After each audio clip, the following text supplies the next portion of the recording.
Hello and welcome back to HyzerMedia's coverage of the 2022 Buchmiller SuperThriller. This tournament is being brought to you by Elevated Disc Golf Events as well as the entire Red Rose Roundup series for 2022. Thank you to the Patreon family for supporting HyzerMedia. I'm Nathan Johnson, and today I am joined by the Sultan of Shiprock, Ramie Millar. So on to the second round coverage here, we're going to have Jerry Dyson, local legend. We have Nathan Johnson that we had in the first round with his bucket hat. Ethan Hine returning another round here, shooting even for the first round. Local legend Linc Morgan. And Josh Alcock. Yeah, so three familiar faces from the front nine, as well as two new additions. It will be a very exciting finish, I'm sure. So we're going to jump into hole one again, par 3, 338-foot hole. We're going to have a big old island here with lots of OB, two Mandos initially to go off with the rocks you have to worry about as well. Anything short of the Mando is in bounds, and most people are just going to be trying to get in here and just get into the fairway and just land safely. Jerry looks to be getting aggressive here. Yeah, most people are, but Jerry decided to go for it. Unfortunately, he leaves that out a little left and is out of bounds. He'll be proceeding to the drop zone, throwing his third. I'm going with the same strategy as round one, playing it safe, keeping it in bounds, and hoping to take a bunch of pars. So just a little chip up for me, and Ethan is going to look to do the same. You guys do a great job of that, just getting into the inbounds, starting on the plus side here. No need to get aggressive being the first hole of the second round.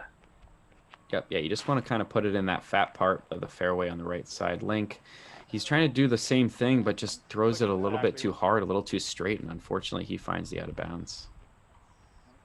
And Linc's still an older player that throws a lot more backhands than forehands, so you're going to see him trying to work a little bit more on the course.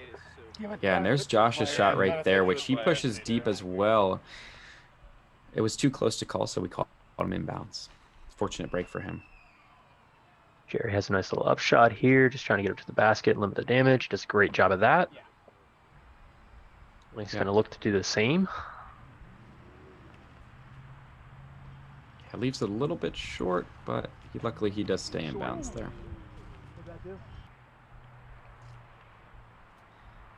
And we're back to the upshot game here. Yep, just a little zone backhand, a little 200-footer. Going to be a lot of those today, and luckily started off on the right foot.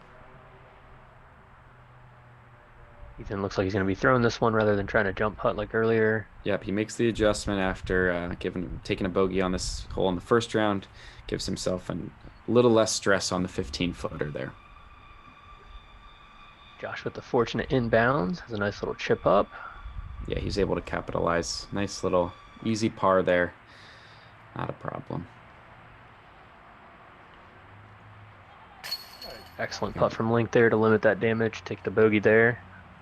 Yep, Linc's got that super spinny kind of Matty-O style putt. And if you watch for the little tinkle in his left hand, he likes to. There's a little pizzazz if you look for it. It's fun to watch as Ethan's able to connect there. Nice par. That's just fine on this hole. Well, your second one's out. Your third one. Yep, and Jerry's going to try and putt out here for his bogey after going OB. It's a great job putting it right in the basket. Yep, yeah, both Jerry and Linc. Yeah, you'll see Linc picking up. He threw a provisional there, which we ended up not needing. So no harm, no foul. But yeah, Jerry and Linc, both of them have been around the Lancaster disc golf area for a long time. So definitely great to see them playing well at this tournament, and we'll see if they're able to keep up the consistent play in this second round. Yeah, so hole 2 is a par 3, 319 foot. It's going to a temporary basket. Drone's going to fly you down our safe area, down the fairway that we have lined out with OB, down here into this little gully. A lot of the bigger pros are going to throw just a big sweeping hyzer and just try to get down into the gully and check up before they find OB. Yep, you'll probably see 4 big spike hyzers here. You just want to throw it nice and high to give it time to swing back to the left. So I'm going with my overstable destroyer here on a big hyzer line, hoping to make a little bit of a correction from round 1. Yep, looks like you just got past that tree. Nice little trickle. I was Oh, wondering that how it got there. worked its way all the way down to the hill for you. Nice easy putt from there. Yeah, it was definitely the shot was more right than round one, but I got a fortunate break, so that'll be a birdie putt. Ethan's looking to go out wide with that hyzer as well. Yeah, he throws this too wide and actually catches the tree that's short right and drops him short inbounds. So that was a fortunate break for him, and he'll have a chance to actually save his par. It's like Josh gets us a little wider and a little higher, gets a little skip. Oh, it just sticks right in the grass. Yeah, that's tough. The grass today really was not that skippy. It was kind of, you know, it rained previously and it's pretty moist out. So not a lot of skips were had, as Jerry does get a little fortunate skip there, though. He'll be back in bounds, but that's going to be a long putt from there.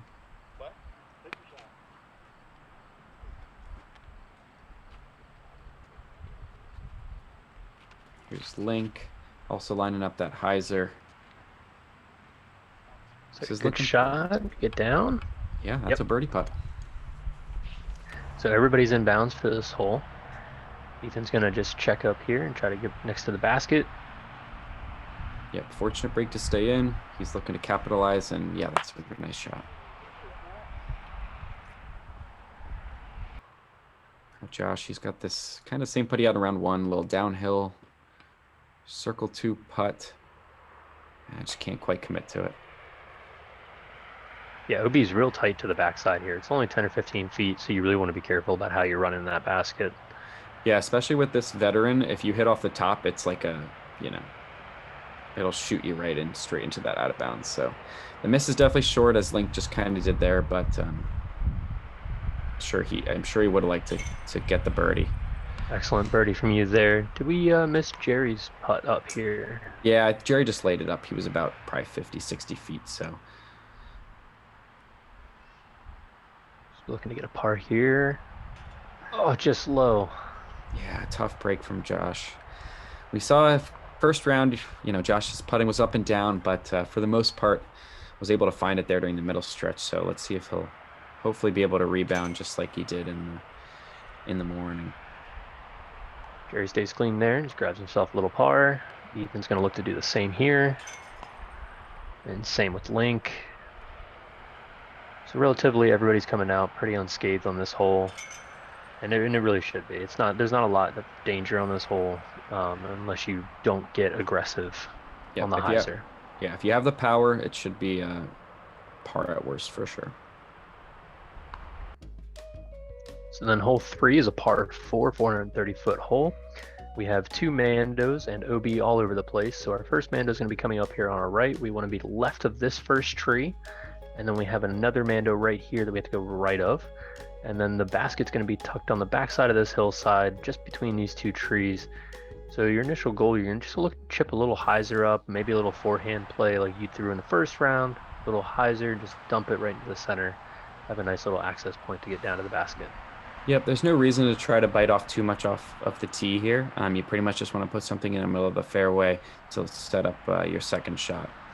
So that's all I do, just nice easy spike hyzer. Looks Ethan's going to go for that same play. It's a little more inside. Yeah, he lifted inside, but luckily catches that Mando tree and drops inbounds. Catches a great tree there. Yeah, Jerry's going to take this more traditional line you'll see on hole 3 on the normal course, which is just a nice backhand hyzer that flips up a little right up the middle, and that's just fine. Linc's going to try to match that. Yep, nice smooth backhand. Just wanted to check up in there before it gets to the OB. And it does. Josh is going to look to round out the same thing. Makes a correction on his first round. Really puts it right up in the center. Excellent shots by everybody here. Yep, best shot of the group there from Josh. So being on the left side over here, it really opens up the nice little hyzer into the basket. You want to get past this back tree and just kind of really gently come on the hillside. Otherwise you'll push deep like that. Yep, so yeah, Jerry's a little deep, but he's still putting from circle's edge, not too bad. Yeah, you want to just barely crest this hill and just kind of let gravity take you down to the basket. So Ethan, you might have to flex this a little bit since he's pinched on the right. Leaves it a little bit high. Catches a tree, so he'll have a top of the hill putt down here, probably edge of circle. Yep. Still a runnable putt for sure. Here's Linc. He's got plenty of space over there to the right to just leave his hyzer, swing it back into the left. But he unfortunately a little early catches a tree. He'll also have that downhill putt. See if you can kind of make the correction here and just get it out a little wide of these trees. Catch on the backside and hopefully squirt down. Definitely had the width, but unfortunately a little low, and it just catches that last tree at the top of the hill. So that'll be about a 30-footer looking downhill. Josh is all the way up here almost past Amando's. Nice little chip up, squirts down the hill. Looks like it rolled a little bit. Might have leaked out to C2. Yeah, it should be around Circle's Edge. We got a bunch of putts right around Circle's Edge, so we'll see if anybody's able to connect. Ethan with a kind of a floaty Annie bid. Leaves it a little long, but so he'll have to make that to save his par. See if Linc can get a spinner to fall.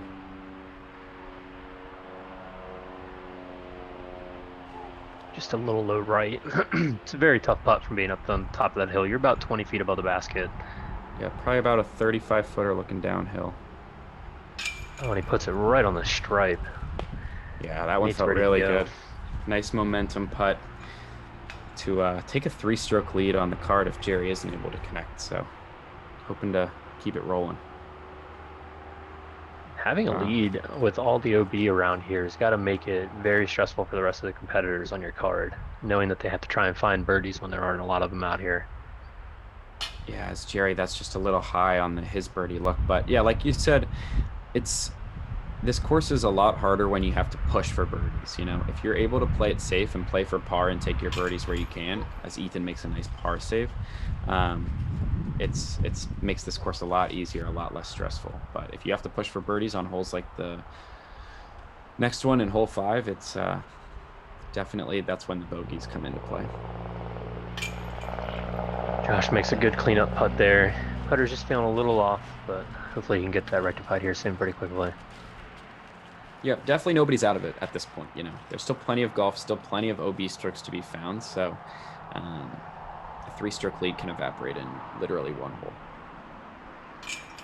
Great putt there by Linc, tapping out his par. Jerry should do the same here.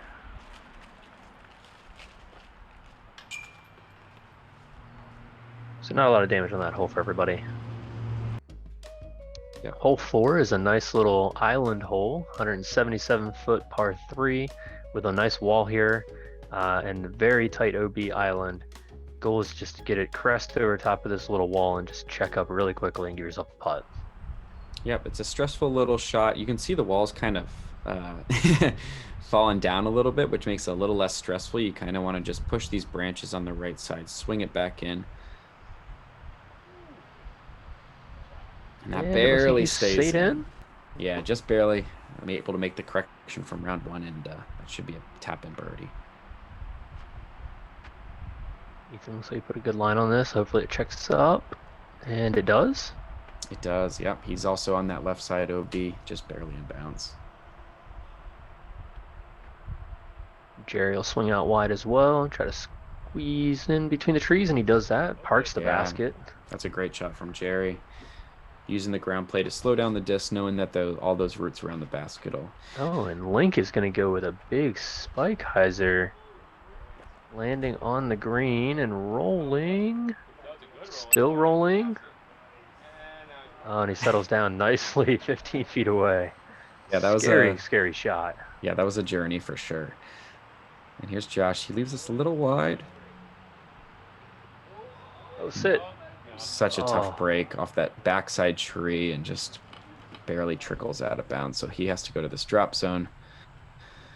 It's pretty much just a layup. It's like a 60-foot putt with the OB right behind. There's no reason to run that.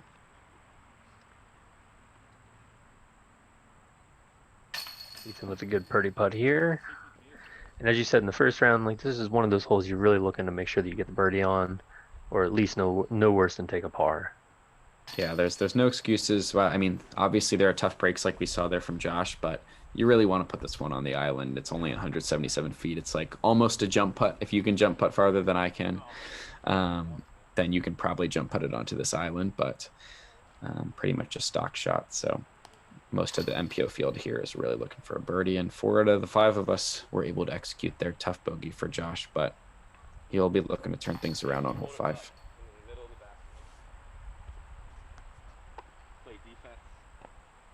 And then I reminded Jerry here to make sure to claim the CTP temporarily.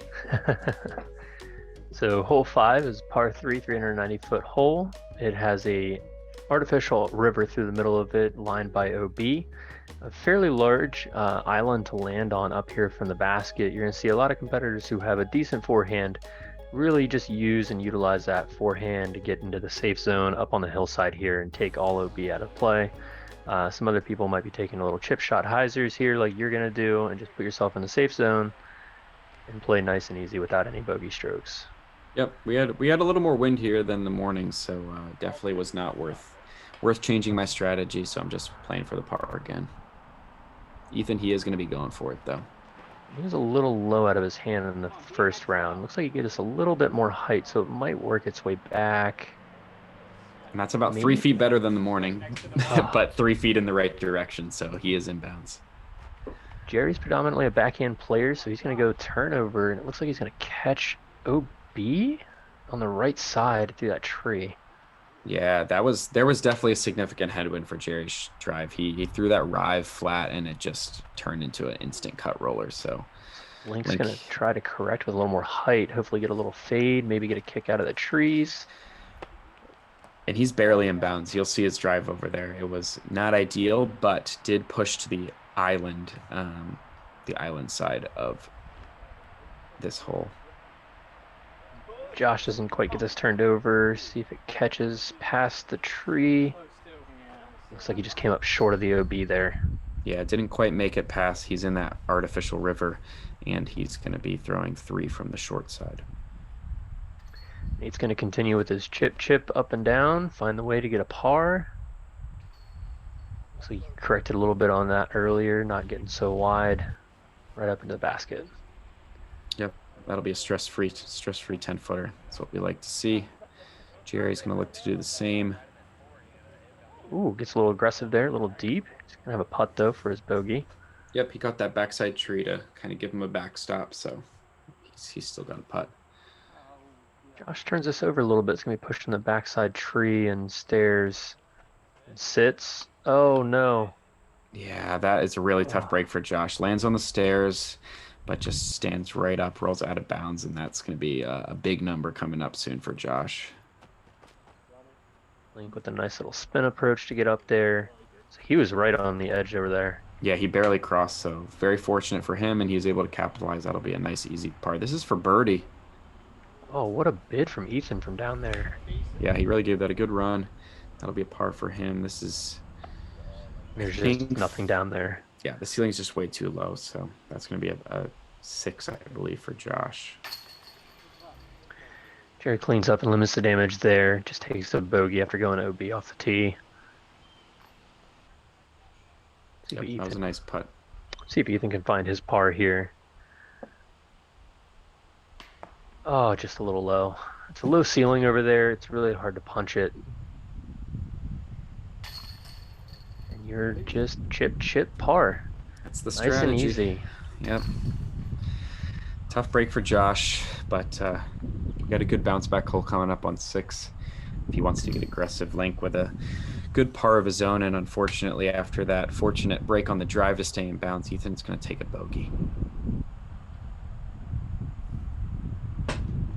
Little disappointment there from him.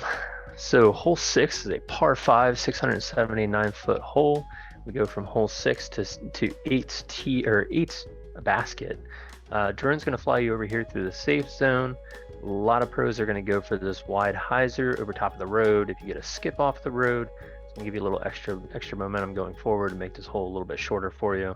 But the ideal shot is just to get a nice little hyzer around this first tree, land yourself in the green area, and give yourself a chance to get up and down from there. Yep, if you want to get aggressive, it's definitely eagleable, but most of the pros, if you're staying in bounds, definitely want to take a birdie on this hole, given it's only 679. Only a little uphill, it's very gettable. So I'm going Stable Destroyer, big spike hyzer over the road. Let it fade back in bounds. Yep. Ideal landing zone. Great shot. Limit your stress. See if Linc can follow suit with that here.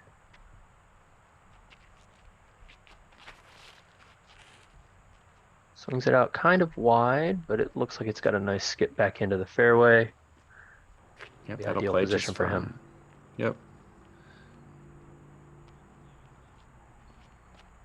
Ethan, he's also going big spike Hyzer, but unfortunately leaves this inside, but gets a nice little break, sneaks through, and that'll play just fine. Just squeaks through the tree there. Jerry's going to go with the low line, maybe skip off the road. Yeah, he doesn't quite get the road skip, unfortunately, which would have got him another 50, 60 feet, but he's still in bounds, so that'll work out just fine. And Josh, he's able to commit to this a lot better than the first round. Nice and wide, big road skip, and that is way down the fairway. That's a really nice shot from Josh. Yeah, it's a fantastic shot on the low ceiling there, trying to get out over the road. So Linc's going to throw a nice smooth shot just right across the road, slide into the open area. Yep, well done. That's all you need, you know. Chip, chip, chip. Should be a pretty straightforward birdie. Linc's done the first 2 chips, just needs one more. So Jerry's going for that same shot, just right across the road, skip back in bounds. Yep, it's well done. Go for a flex line. Nope, he's going to go straight across the road here and just kind of get out into the open, make a nice, easy birdie play for him. Yep, a little safer line for Ethan, just leaves it inside. There's nothing wrong with that. I'm trying to get a little aggressive here. Just came out a little bit low, and fortunately did slide off the road in bounds, but not exactly as much distance as I was looking for. That's all right. You should only have 250, maybe 300 from there. See what Josh can do here. Really gets aggressive. Yeah, Josh is in eagle position for sure off the tee. Gets a little skip off the road, and that's going to be a long putt. Maybe edge of circle 2, 60 foot or something like that. So that's a really great pair of shots. Ethan with a nice little hyzer just to the back edge of the circle. He's going to have a little contested putt with that tree there. Yeah, I don't exactly know what the wind was doing here, but it was something weird because well, Jerry just leaves that low, but a lot of these approaches were coming up a little short, and including my own. I'm going to have a tester there from about 25 feet. See if Linc can correct on that. Really want this for most of the course. We've been trying to work on our upshot game here, so it's really surprising so many people are struggling on this point. Yeah, Linc makes a nice correction there, and here's Josh. This is for eagle from about 80. Nice little floaty bit at it.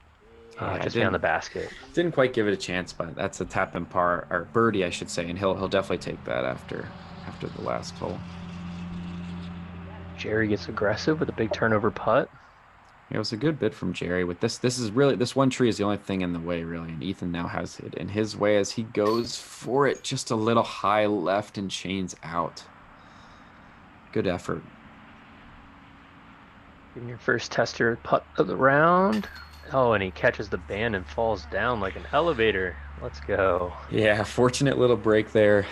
Got to give the basket some love.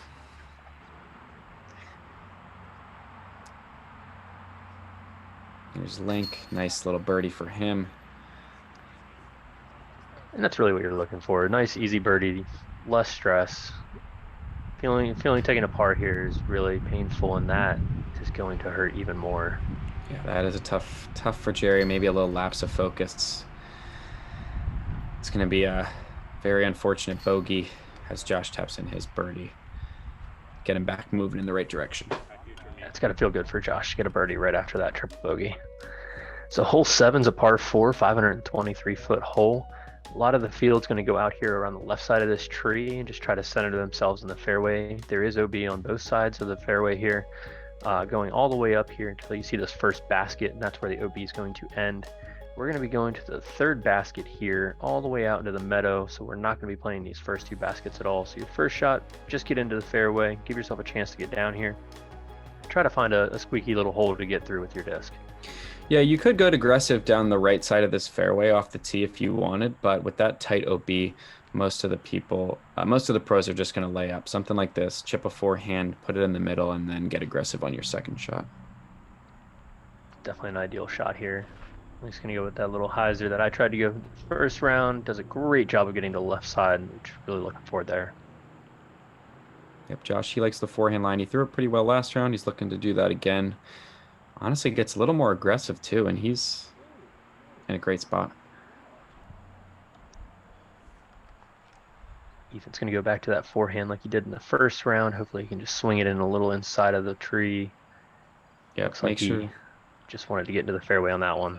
Yeah, make sure to throw it on hyzer. There's no reason to get aggressive here and try to bite off more than you can chew. So well done from Ethan, and a nice shot from Jerry there to just put himself in a position to attack. Ethan gets aggressive here with a forehand, trying to punch through the backside of the trees, and it looks like it's most of the way through. Yeah, he got most like of the way 80, down 90 there. feet. No, probably even closer. But it'll probably be like 50, but not really have a lane for the putt as it's pretty thick on that left side. You get a nice skip forward there, park the middle basket, so you probably have a nice little bid down there. Yep, that's about a 50-footer. The unseen Linc forehand, excellently done. Puts himself down there, nice little chip up and down for par from there. Yeah, really well executed from Linc. And Jerry, he likes this turnover line. Gets in the back gap, see if he keeps going. Looks like he caught a tree. Yeah, the second shot's kind of poke and pray. There's a bunch of skinny little trees, so you kind of just have to try to hit your line and hope to get lucky, as Josh just does not turn this one. And that just finishes well left. Is there a reason Josh didn't go with a forehand there? Was he just trying to get a little more aggressive and try to get out? Yeah, I think when you're pinched off on the right side like he is, it's hard to get right enough on your second shot with a forehand. It kind of shapes more for that backhand turnover, but unfortunately he just didn't give it the height or the turn that he needed. Jerry looks like he caught that last log on the way out to the open area. Linc punches out here. Yeah, he'll have a putt for his par there. Got most of the way.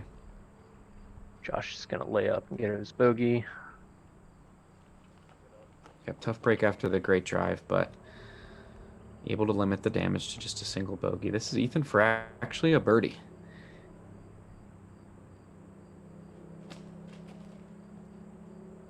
Just didn't quite have the height, but yeah, really good effort from back in there. You got yourself a little birdie action here too. Yeah, I'm not really trying to run this. There's kind of a low ceiling, so I'm just pitching up out into the open. Got a kind of unfortunate roll, but still only 15 feet for the par. This will be a putt from about C2. Great par save there from Jerry. Yeah, well really needed after that last putt. For sure, yeah. Definitely get confidence builder and move things back in the right direction there. Linc spin putt comes up a little low there. Yeah, tough break, didn't quite commit. I got this 15-footer to save my par, and we'll have a couple other tap-ins for the rest of the card. Yeah, walking away from this hole with a par is definitely a feel-good. There's a lot of danger both in the OB and even just getting through the wood line down near the end of the hole. Yeah, it'll happen quick to get some big numbers really quickly on 7 like we saw from Ethan in the first round, but he was able to make the adjustment this round, get the par, and that's really all you need.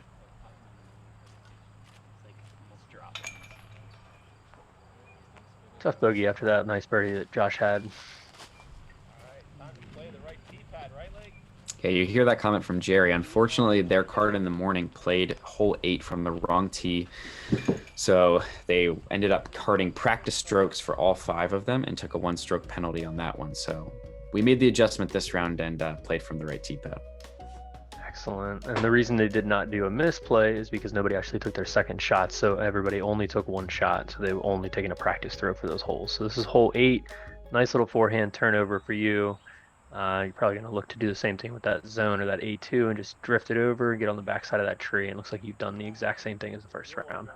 Yep, just a little jawbreaker zone. Let the understability of the disc lead it or drift it to the left, and I'll take my birdie putt. Ethan, he's looking to flex his Firebird, and unfortunately just a little wide, but he does get past that out of bounds island, and he'll still have a long birdie putt. Jerry's going to go with the backhand here with a little flip up. Doesn't look like he gave it enough height to really get around the tree. Yeah, came up a little short, but he'll also have a long birdie putt. There's a little bailout zone on here on the right, but the OB does come into play quickly. Josh looks like he's found a safe zone there, though. Link's going to go with the backhand as well. It's a tight line for the backhand, but Linc throws it pretty well, and he's going to have a circle 2 putt from around the tree. Nice long bid here from Ethan. Let's see what he can do with it. Is it good height? Yeah, just a layup. He'll take his par.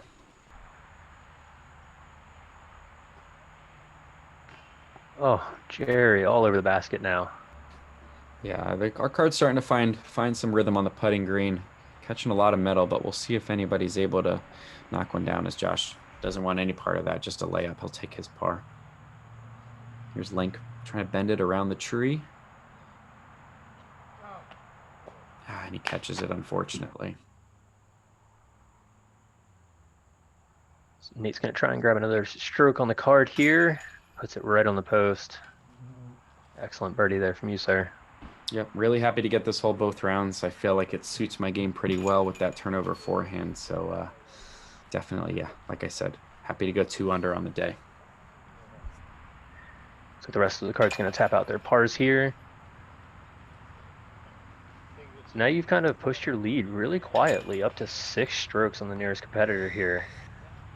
Yeah, kind of surprised myself. Like I said, front 9 kind of went slow, but back 9 is going much faster than I expected. So yeah, quick 6-stroke lead. So hole 9 is a par 3, 438-foot hole. There's tee pads right pretty much lined up with the tree. You have a backhand option on the low right side, but most competitors are going to take this forehand here, put it alongside the OB, and just know that their disc is going to fade back into inbounds. And to give themselves a putt, great, but a lot of people are just going to be looking to find a par here on this hole. Yep, that's all I'm trying to do. Throw my stable destroyer, ideally on Hyzer, out wide, but this one comes out low and flat. Gonna get a skip. Very lucky skip though, Roll back and that is in. barely inbounds. Yes. See if we Fortunate can break. give a little more height on this one. He threw it really well in round 1, and this is looking very similar to that. It did. And he is down to the basket. What an excellent forehand shot there. Really well executed from Ethan, and that's going to give him about a 20-footer for his birdie. Jerry looks like he's going to go down that right side, just kind of flip something up and try to get it go straight. I love the line from Jerry, just a little low, so it didn't quite have enough to get all the way to the basket, but he should have a pretty stress-free par from there. And flipping up a nice flippy disc so that way it doesn't have any fade to it once it gets down the fairway. Linc just catches the ceiling there a little bit. It's very low ceiling on both sides here. And I think the forehand is the better play here. Like Josh is ripping through with that nice little flex line, trying to get that flare skip. And he doesn't get anything, so he's going to be well back. Yeah, Josh, you can't throw this hole on Anheuser. Like your disc, the OB is so tight on that left side that it's just not going to come back. So that's a tough break from him. So he's going to have to try to get up and down now for his bogey from pretty far up the fairway as he went out of bounds early. Ooh, had a little bid there at the basket. Puts him about 20, 25 feet out. Nate's a little farther out here. Probably just going to lay this one up. There's no reason to try and rush these strokes. Yeah, that 70-footer, not running it. Left it a little short, but shouldn't be a problem to just take the easy par and move on. Yep, Jerry's just going to chip up there. Link's got a very contested putt here in the trees. Yeah, and we kind of had a tailwind here, so it's hard to give it the height for that putt that he had. So now Josh is putting back into this headwind and just doesn't quite commit. Leaves that a little low, and that's going to be another big number for Josh. See if Ethan can grab a stroke on the card here, and he does. What an excellent forehand to get him down there, and a great putt on these single chain baskets too. Yeah, really well played from Ethan. He's able to stay at 1, or get himself to 1 under, I should say. So pretty solid front 9, but he knows what he has to do on the back 9 if he wants to get back into this thing. Tough double bogey there for Josh to end the front 9. Jerry takes a little par there. So most of the competitors are pretty close there at 1 over and 1 down. And then you've just really just slowly separated yourself, like playing clean, staying in the fairways, just getting easy pars. That's the game plan at the Buchmiller SuperThriller. Stay in bounds, make your putts, and you should be in good shape. But don't go too far. Stick around for the exciting conclusion coming up on the back nine right after this.